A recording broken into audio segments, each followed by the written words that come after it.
নমস্কার প্রিয় দর্শক, আপনারা দেখছেন দ্য কেবি নিউজ প্লাস। আপনাদের সঙ্গে কথা বলছি আদিত্য।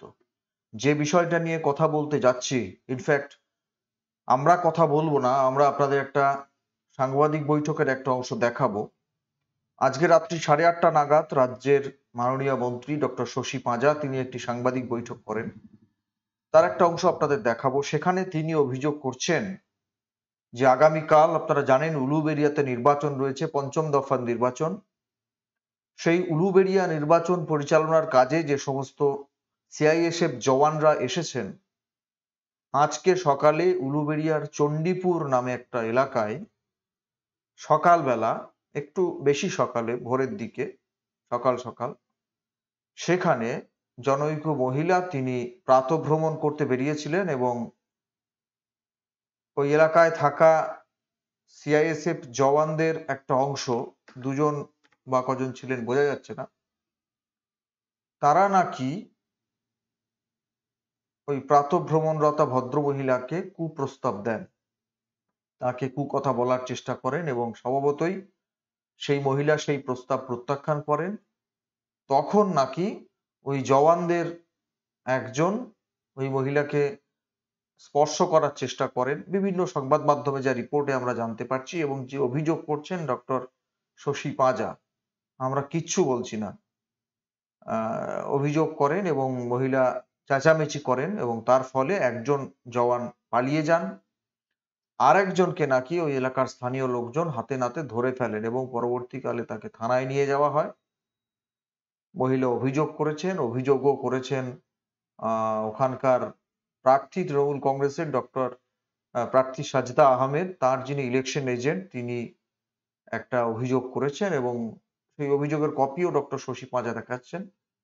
অত্যন্ত স্পর্শকাতর বিষয়, সেনাবাহিনীর একজন জওয়ানের বিরুদ্ধে আগামীকাল যখন নির্বাচন, যখন আজকে রাজ্যে সভা করেছেন দেশের প্রধানমন্ত্রী, ঠিক সেই রকম একটা দিনে এই রাত্রিবেলায় নির্বাচনের আগের রাতে অভিযোগ করছেন রাজ্যের মন্ত্রী ডক্টর শশী পাঁজা। অত্যন্ত স্পর্শকাতর বিষয়। আমরা কিচ্ছু বলবো না এই বিষয়টা নিয়ে, তার কারণ সেনাবাহিনীর প্রতি আমাদের সম্পূর্ণ শ্রদ্ধা, সম্পূর্ণ রেসপেক্ট আছে। ঘটনার সত্যাসত্য আমরা জানি না। একজন ভদ্রমহিলা অভিযোগ করেছেন, স্বাভাবিকভাবেই গোটা ঘটনাটাকে আপনাদের সামনে তুলে ধরা আমাদের কাজ। স্বাধীন সংবাদ মাধ্যম হিসেবে আমরা একটি মন্তব্য করব না এই বিষয়টা নিয়ে। ঘটনার সত্যতা, ঘটনার প্রেক্ষিত কি, সত্য মিথ্যা আমরা বলতে যাব না। বুঝতে পারছি না, দেখতে হবে, নজর রাখতে হবে। তবে যেহেতু রাজ্যের মাননীয় মন্ত্রী তিনি সাংবাদিক বৈঠক করে এরকম একটা বিষয় সামনে এনেছেন এবং অন্যান্য বিভিন্ন সংবাদ মাধ্যমে এটা নিয়ে রিপোর্টিং হচ্ছে, লেখালেখি হচ্ছে, সেই জন্য আমরা আপনাদের কাছে গোটা বিষয়টা তুলে দিলাম। রাজ্যের মাননীয় মন্ত্রী কি বলেছেন পুরোটাই আপনাদের শুনিয়ে দিচ্ছি। আমরা এটা নিয়ে নজর রাখছি, আগামী দিনে নিশ্চিতভাবে এটা নিয়ে আমরা কথা বলবো। তবে সেনাবাহিনীর প্রতি আমাদের সম্পূর্ণ শ্রদ্ধা বজায় থাকলো।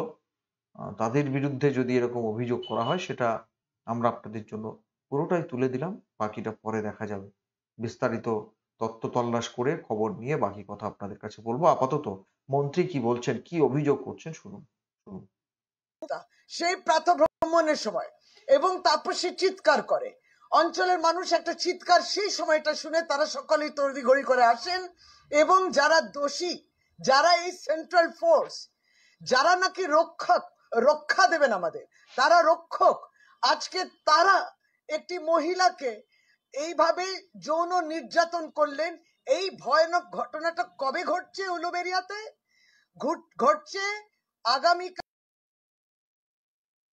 উলুবেড়িয়া অঞ্চলেও নির্বাচন এবং আজকের দিনে প্রধানমন্ত্রী এসছেন, 3টি সভা করছেন এবং আমরা ক্রমাগতভাবে ভারতীয় জনতা পার্টির নেতৃত্ব এবং ভারতীয় জনতা পার্টির যারা ক্যান্ডিডেট তাদের মুখে কদর্য ভাষা, মুখ্যমন্ত্রী মমতা বন্দ্যোপাধ্যায়কে আক্রমণ, ব্যক্তি আক্রমণ, ক্যাটাগরি রেট যেখানে বেঁধে দিচ্ছেন, সন্দেশখালী মহিলাদের যখন ধর্ষণ করানোর যে রেট বেঁধে দিচ্ছেন, এরকম যখন নেতৃত্ব ভারতীয় জনতা পার্টি করে আর প্রধানমন্ত্রী নীরব থেকে যখন সমর্থন করেন, স্বরাষ্ট্রমন্ত্রী বাংলায় প্রতিনিয়ত আসবেন কিন্তু চুপচাপ থাকবেন, তখন সেন্ট্রাল ফোর্স বা কেন পিছিয়ে থাকবে? তারা বা কেন এই যৌন নির্যাতনের প্রয়াস করবে না? আজকে তাদের এই দুঃসাহসিক, দেখুন দুঃসাহসটা দেখুন, তারা এই মহিলাকে আক্রান্ত করলেন। মহিলা সাহসী চিৎকার করার পরে সঙ্গে সঙ্গে তিনি একটা নামও পড়েছেন, সে নামটাও আমাদের কাছে আছে, সেন্ট্রাল ফোর্সের যে জওয়ান কি বা অফিসার তার নাম আছে, সঙ্গে সঙ্গে থানায় পড়েছে এই একবারই কমপ্লেন। দুটো চিঠি আপনাদেরকে দেখাচ্ছি। এই ঘটনা যখন চলছে, এটা লেখা হয়েছে ইন্সপেক্টর ইনচার্জ উলুবেড়িয়া থানাকে, যিনি মহিলা, স্বাভাবিকভাবে তার নাম আমার জানা, কিন্তু আমরা নাম প্রকাশ করব না, তার আইডেন্টিটিটা গোপন রাখতে হবে। কিন্তু দুঃখজনক বিষয়, অপরাধটা গোপন রাখতে পারলাম না, তার ভয়াবহতাটা গোপন রাখতে পারলাম না। এই জায়গায় তিনি, তারপর তার আত্মীয় স্বজন এবং সেই গ্রামে অঞ্চলের মানুষ গিয়ে সেই প্রতিবাদ করেন, এবং যারা দুজন ছিলেন সেন্ট্রাল ফোর্স, সিকিউরিটি ফোর্স, তারা নাকি ভোটের লাইন কালকে দেখবেন, ভোটের পরিচালনা একদম ফেয়ার এন্ড ফ্রি যাতে হয়, তার আগে তারা একটা ভয়ের পরিবেশ তৈরি করলেন, সেটা আমরা দেখলাম। দীর্ঘদিন কিন্তু তৃণমূল কংগ্রেস এটা বলে যাচ্ছে। এই বাদিকে হাতে আমার চিঠিটা কি, এটা হচ্ছে যিনি আমাদের উলুবেড়িয়া লোকসভা কেন্দ্রের প্রার্থী শ্রীমতী সাজদা আহমদ, তার chief election agent Mohammad Jawahir Rahi, তিনি to the public observer 26 number Uluberia Lok Sabha কেন্দ্রকে লিখছেন এই ঘটনার সম্বন্ধে। তাহলে বিষয়টা কি দাঁড়ালো? বিষয়টা এটাই দাঁড়ালো যে বাংলায় বুঝেছে যে মহিলারা তাদের হারের উপস্থিতি, অর্থাৎ তারা দাঁড়িয়ে থেকে যেভাবে ভোট দেন, এইটা কিন্তু সারা ভারতবর্ষে একটা নিদর্শন। এখানে বাংলার মহিলারা সত্যি সশক্তিকরণ, মহিলাদের সশক্তিকরণ হয়েছে। মমতা বন্দ্যোপাধ্যায় তাদের সেই চেষ্টা এবং প্রয়াস করেছেন, আর এই মহিলারাই গেম চেঞ্জার, ভোট চেঞ্জার হতে পারেন। ভারতীয় জনতা পার্টি এটা অনুধাবন করেছেন, তো তাই সেই মহিলাকেই ভয় দেখাচ্ছেন। আজকে এই মহিলার উপর আক্রমণ মানে আপনার ধারাবাহিকভাবে মহিলাদের অপমান, বেইজ্জত করে তাদের ইজ্জতের উপরে আপনারা আক্রমণ করছেন। প্রতিনিয়ত এই চেষ্টা যাতে মহিলাদেরকে যদি বিরত রাখা যায় ভোট দেওয়ার থেকে, কারণ তারা প্রত্যেকে তৃণমূল কংগ্রেসকে ভোট দিচ্ছে। এই কাপুরুষের বিজেপির দল, এটা তাদের পরিচয়, এবং আশ্রয় দিচ্ছেন, প্রশ্রয় দিচ্ছেন। দুঃখের সঙ্গে বলতে হয়, সেন্ট্রাল ফোর্সেস দ্বারা এইরকম অপরাধ যেটা ঘটেছে উলুবেড়িয়া অঞ্চলে, আমাদের মাননীয় যিনি উলুবেড়িয়ার লোকসভা কেন্দ্রের যিনি নির্বাচনী কমিটির চেয়ারম্যান মন্ত্রী পুলক রায়, তিনিও সঙ্গে সঙ্গে স্থানে পৌঁছেছেন, মহিলা রক্ষা পেয়েছে। কিন্তু বাংলার মহিলাদের সম্ভ্রম, ইজ্জত নিয়ে প্রতিনিয়ত বিজেপি খেলা করছে, যেটা এটার বিরুদ্ধে নিন্দা আমরা প্রতিদিনই জানাচ্ছি। এবং এইটা হচ্ছে এই জন্যে